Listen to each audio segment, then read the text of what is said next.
anywhere. If you're Ghazian, you're stuck. You are in Gaza. You cannot leave. They technically have a system of you can apply and ask for permission to leave for some reason, but it's extremely difficult to get out of Gaza. It's also extremely difficult to get into Gaza. Again, you need to have special permission. You not only need to get permission from the Israelis, but you also need to get permission from Hamas, which is the governing body of Gaza. And Hamas also controls people going out and coming in, and they're not allowed to go into Egypt at all, and they're really, really stuck. Now, West Bank Palestinians, they also have a green ID, but the green ID indicates that they are in the West Bank, that they're in Palestine.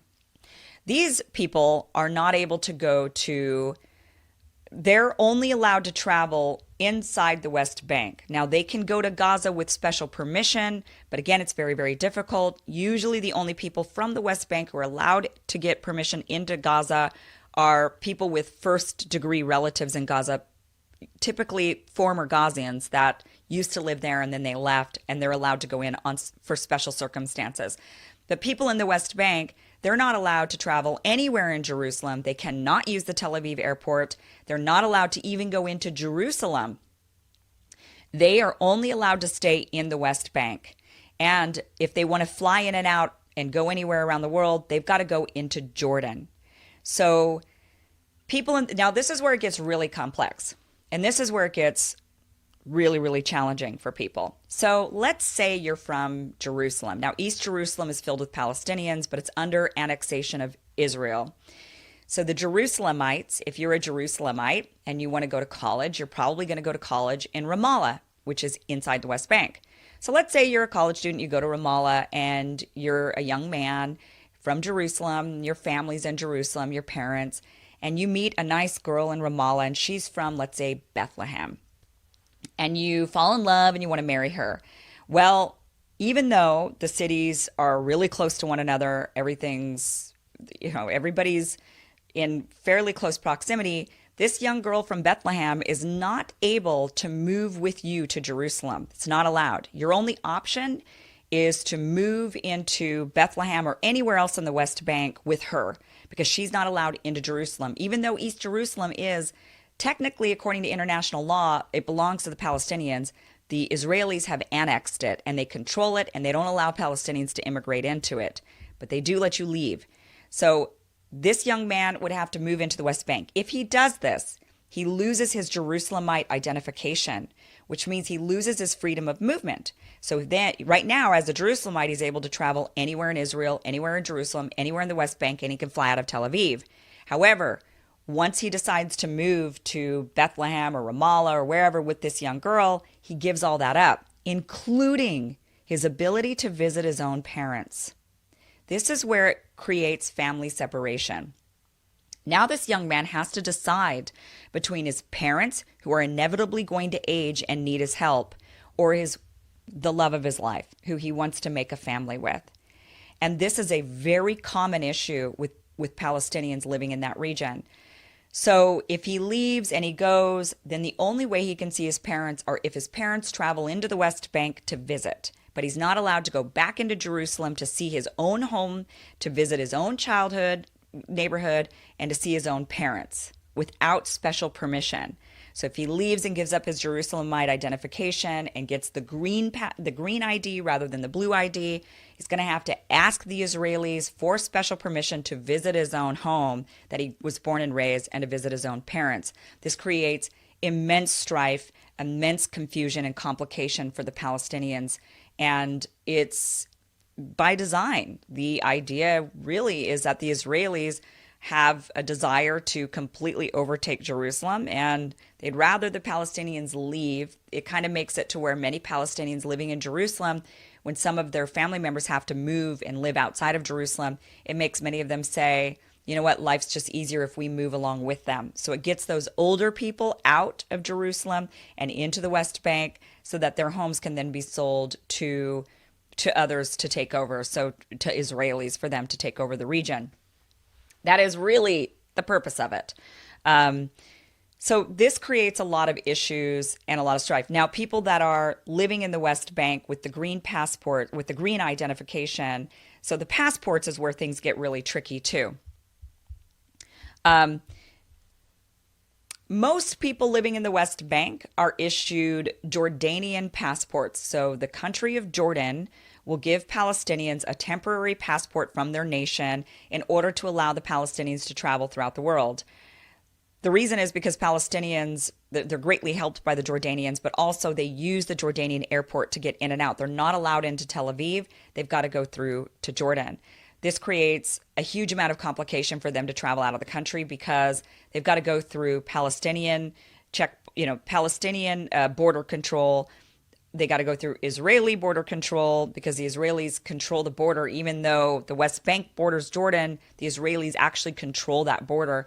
So they got to go through first the Palestinians, which is fairly simple for them. Then they got to go through the Israelis, which is not so simple. And then they got to go through Jordan through their border security, which is fairly normal. So it takes a person who wants to travel out of the Jordan airport, which should only take a couple of hours. It takes something like 12 hours to 14 hours to get in and out of that airport.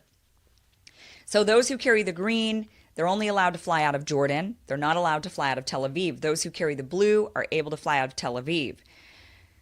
But the problem is with those who are the Jerusalemites. So they have freedom of movement all throughout Israel, all throughout the West Bank. They can pretty much go anywhere, but it gets really complicated when they want to leave the country because they're not under the Palestinian Authority, which has the deal with the Jordanian government to give them Jordanian passports, but they're also not Israeli citizens. They're actually given Israeli permanent residency in Jerusalem. So imagine this, you were born and raised and your family goes back hundreds and hundreds of years. Your family's lineage has been in Jerusalem forever and ever and ever. And meanwhile, you're not considered a citizen of any nation. You're stateless. You're actually considered just a permanent resident, and you're given essentially a green card to live in where your family has been for hundreds of years. So their lives are a little bit more complicated when they want to leave the country because they're not issued. Some of them are issued Jordanian passports, so they do end up working with the Palestinian Authority and with the Jordanian government in order to be issued a Jordanian passport. Some of them do attempt and are granted Israeli citizenship, so not many. Last year, I believe that the Israelis did grant citizenship to about 1,400 East Jerusalemites, but many are rejected, and it leaves these stateless people in this sort of limbo when they want to leave the country. A lot of them are granted sort of travel documents. They're not issued passports. They have to go through then kind of like a rigmarole when they want to go and travel to, let's say, England or Germany or the United States, and they have to get permission from that country in order to get in without the passport with this kind of weird travel document. And a lot of times those countries find them threatening because they're like, yeah, but you're stateless, so you might come here seeking asylum, which is a problem for us. We don't really want all these asylum seekers from Jerusalem. And so it creates this confusion, this extra layer of hassle for these Jerusalemites who are just trying to travel the world. So that is the complicated and intricate identification system. Now, the most important thing to note is that it is required of every Palestinian to carry around this identification at all times. They cannot be caught without their ID indicating that they are Palestinian and what kind of Palestinian and where does this Palestinian belong. They must have this identification at all times.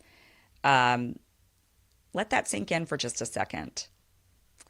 So that is a general overview of this complicated system. It's actually a bit more complicated. There's more layers to it. There are Jewish Palestinians living in the West Bank that are they're Palestinian descent, but they live in the West Bank, but they happen to be Jewish in religion.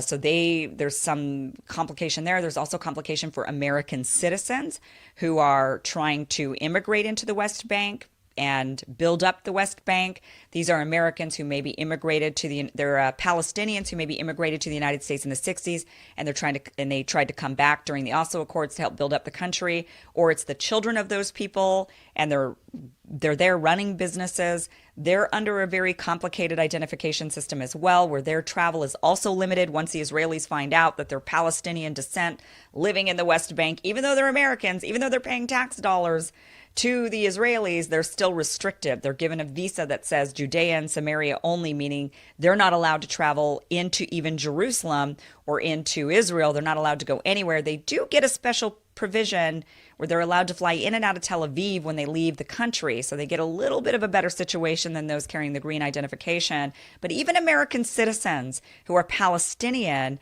are treated with discrimination, or this lack of freedom of movement, this lack of, this restriction. Even Americans are subjected to this when the Israelis find out that they're Palestinians trying to help build up the West Bank. So hopefully that, it is more complicated, like I said, but this was a general overview. Thank you so much for watching. Please subscribe and hit the bell. This is one of many that are going to be rolling out this week.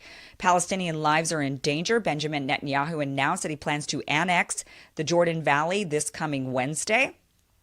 And that would cut the Palestinians off from their Jordanian border, the Jordan River, which is their water source, and also take about a third of their agricultural land. It is an illegal annexation. The world is against it. But when does that seem to matter, unfortunately, at times? So we are shedding light on what life is like as a Palestinian under occupation. Thank you for watching this series. Thank you